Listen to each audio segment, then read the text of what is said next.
BBC Sounds. Music, radio, podcasts. You're listening to Monday's episode of The Archers from BBC Radio 4.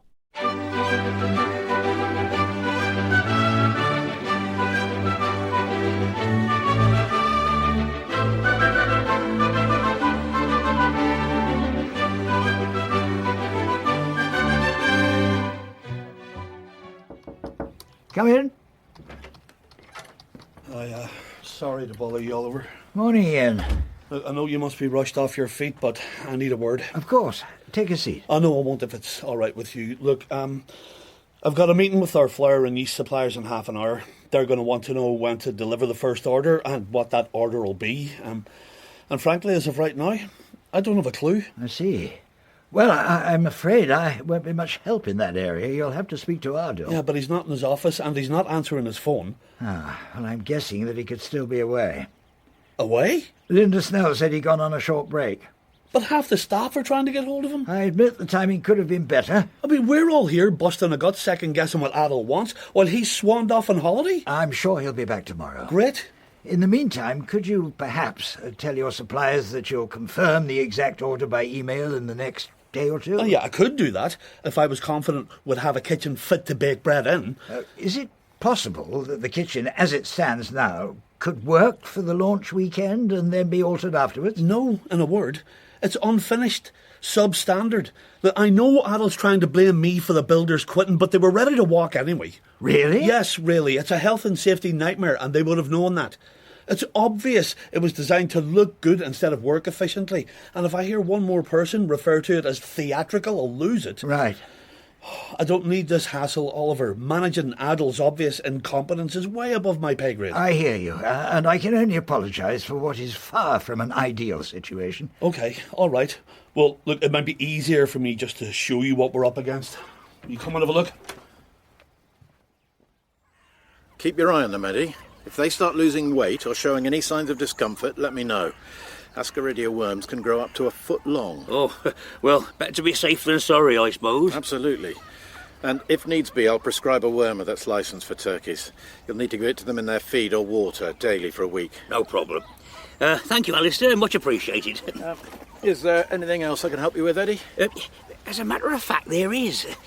Poppy's keeping guinea pigs. There was a bit of a mix-up and she's ended up with 2 adults and 3 babies. Oh, dear. Oh, no, she couldn't be more chuffed. Well, you tell Will to come and see me if he needs advice on rodent birth control. Things can get quickly out of hand. Yeah, I wish Rodent Ronnie had given me that warning. The males will need separating from about 3 weeks old. I'll be sure to let him know. Though I made the mistake of telling Poppy about my old rabbit breeding plan the other day. Fascinated by the sheer size of the numbers she was.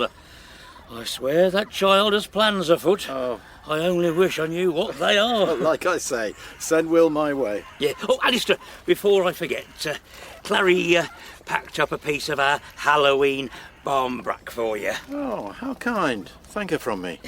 Well, go on then, open it. Oh, now? Yeah, see what charm you've got there. That's the charm. What is it? A ring. A ring? Ah, that means you'll be married within the year. Right. Well, I hope I defy that fate. And, you have a lucky day, Eddie. Send my best to Clary. Will do. Where are you headed now? Over to Brookfield to check on one of the Herefords' hooves. Oh, Alistair, I nearly forgot. Are you coming on our Halloween trail? I'm still thinking about it. Tickets are selling fast. Goodbye, Eddie. So would you definitely get a dog if you didn't have to leave it at home? You mean if I was a lady of leisure? Yeah, I suppose so. Well, then, yeah. If I never had to work again and could wander around all day with a trusty dog at my side, leaning over country fences and chewing on straw. What, is that what ladies of leisure do? Chew on straw? Probably. Who knows? But in theory, you'd like another dog? Of course, but I can't leave a dog at home and I can't take it to work, so... You could leave a tortoise at home. Or a fish. I've heard they're great company. A parrot could come to work with you, sit on your shoulder. Well, that would be dangerous. Why? Well, imagine all the awful things it would hear me mutter about Brian. Not what you want a parrot to repeat. No, you might be better off with a land snail then. They can't talk. What? What's so funny? You're right, Pip, they can't. Oh, so it's settled then. A land snail it is. Afternoon, Pip. Stella. Afternoon, Alistair. Another lovely day. Yeah, it is. Relief after the summer we've had. Yeah. Yeah, we thought we'd take advantage and have some lunch in the yard. You helping out at Brookfield today, Stella? No, Pip and I have just got into the habit of meeting up for lunch because, well, it's nice. Actually, it's because we're together. Like a couple. As in, we are a couple. Well, that's great news. It is. Thank you, Alistair. Are you looking for Ruth? Yes, she messaged me about a lame Hereford. Oh, that's right, yes. Thanks for coming over. She's really grateful you could squeeze us in today. Oh, lameness is one of those things. Foolish leaving it to see what happens. Recovery is always better if you deal with it quickly. Yeah, she's waiting for you in the cowshed. OK, I'll head over there now. And, that's great news about the two of you. Really great. Thanks. Stella, ask him about a dog. A dog? Oh. You thinking of getting another? No. Well, yes, always. But it would need to be a dog I could train to be on the farm, with a low prey drive. Leave it with me, I'll have a think. Oh, well, that's all right. I'm not in any hurry. Or I hear Poppy Grundy might be looking for homes for guinea pigs. No, not my idea of good company, I'm afraid. Enjoy your lunch. I mean, you've been in this business a long time, Oliver. You know how important it is to have systems that work. Look, and this is unworkable. The food hygiene crowd are going to have kittens for a start. Here, look at the sinks. Right, here, look under the sinks. Oh, yeah, I see what you mean. You know, I can't understand the thinking behind some of these decisions. You know, I can't understand any of it. It's like when Xander builds a car, he chooses all the flashy pieces first and sticks them all together in a random order. It looks cool, but the wheels don't work. It's a car, but it won't drive. All show and no substance. I mean, this might look like a kitchen to people dining here, but to a chef and a sous chef or the trainee washer-upper, it looks inefficient and unworkable. It's dangerous even. Dangerous? Yeah, we're using knives, boiling water, gas rings. Imagine it. You know, there's pressure, people rushing, orders being shouted out. In those conditions, you need systems, not chaos. I'm telling you, Oliver, this kitchen is a recipe for chaos, and chaos is something you don't want in a busy kitchen. Oh, dear. I mean, to be fair, all right, some of this kit's impressive. It obviously cost an arm and a leg. I mean, I could stand here and rustle up something fancy for you to post online, no problem. But could I manage a team on a busy evening service and guarantee you the safety of your staff and the guests? No. So, what needs to be done? Well, it would help if I could speak to Adel today, but I mean, he's obviously ignoring my calls. Could you try him? I have. No luck, I'm afraid. I wouldn't normally bother someone on holiday, but various other issues have come to light. You're not the only one with concerns. The fixtures and fittings are half on, half off. Some rooms are miles from completion. Okay, tell me if I'm out of order here. But is Adel even competent? Well, I'm just thinking about the explosion and risk and responsibility, Oliver. Should we be blowing the whistle? Well, let's sit tight for one more day. Tomorrow I'll call a meeting so that everyone can get their worries out in the open with Adel there to answer them. Make him accountable. At least get some answers. And then get us all to pull together and get things back on track. I'll message Roy. Ask him to set up the meeting. Okay. And thank you for sticking with it, Ian. For now. And look, to be clear, I'm doing this for you. If I was listening to me gut, I would have walked last week. The problem with actually stopping for lunch is that I don't ever want to get started again. Well, I can go back to having a soggy pita bread at my desk if it makes things easier for you. No, I love this. Makes the dark mornings more bearable. Something to look forward to. And I've even started shopping for real lunch things, not just the tacky rubbish they make for kids. You know kids don't need to eat tacky rubbish either. Yes, but we're living in the real world. If I send Rosie to school without at least one thing that's brightly cartoon branded, she'll be the weird kid sitting on her own. Well, you could always draw Peppa Pig on a hard-boiled egg for her. Yeah, I'll give it a try. Right. I'll leave you to it. I'm off. I hope you have a good afternoon. Watch out for any stray land snails that need a good home. Will do.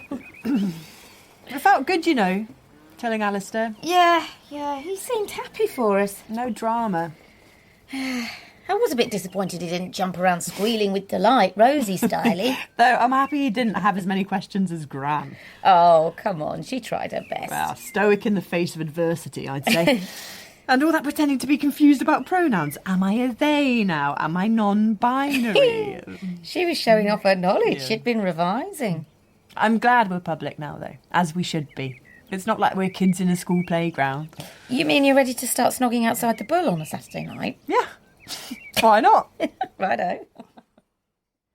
There you go now, Oliver. A glass of cider. Looks like you could do with it. Thanks, Eddie. Rough day. Well, I've certainly had better. I'm getting too old for all this. Nonsense. Fellas like us. Older but wiser. I don't feel all that wise right now. In fact, I'm starting to suspect I've been spectacularly stupid. Oh, I very much doubt it. You're one of the smartest men I know. Oh, that's very kind of you. But when we let ourselves think with our hearts and not with our heads, it can lead to all kinds of folly. Like what? What's bothering you? I think it might be time to stop putting everything I have into Grey Gables. Well, you love that place. Heart and soul is one thing, but I can't keep endlessly ploughing on, blind to the signs. What signs? Obstacles, errors. I knew we had a mountain to climb after the explosion. Then came the pandemic, and still I believed it was possible. But now, it feels like the summit has risen out of reach. Oliver, I'm going to stop you there. Look, you and me, we're not quitters. We are men of vision. And even then, men like us, entrepreneurs, game changers, we have our moments when things feel impossible, when we're ready to throw in the towel. But this time, maybe I should. Nonsense. That's the very moment when you have to believe in the dream. See the end goal. Whether it's Grundy World at Christmas or the Halloween Trail, I close my eyes and I see it blaze in all its glory. Make no small plans, Oliver. Do you think the Ferris wheel was conceived by a man who would stumble at the first hurdle? No, I don't believe it was. Hold on to your vision, Oliver. All that glitters wasn't built in a day.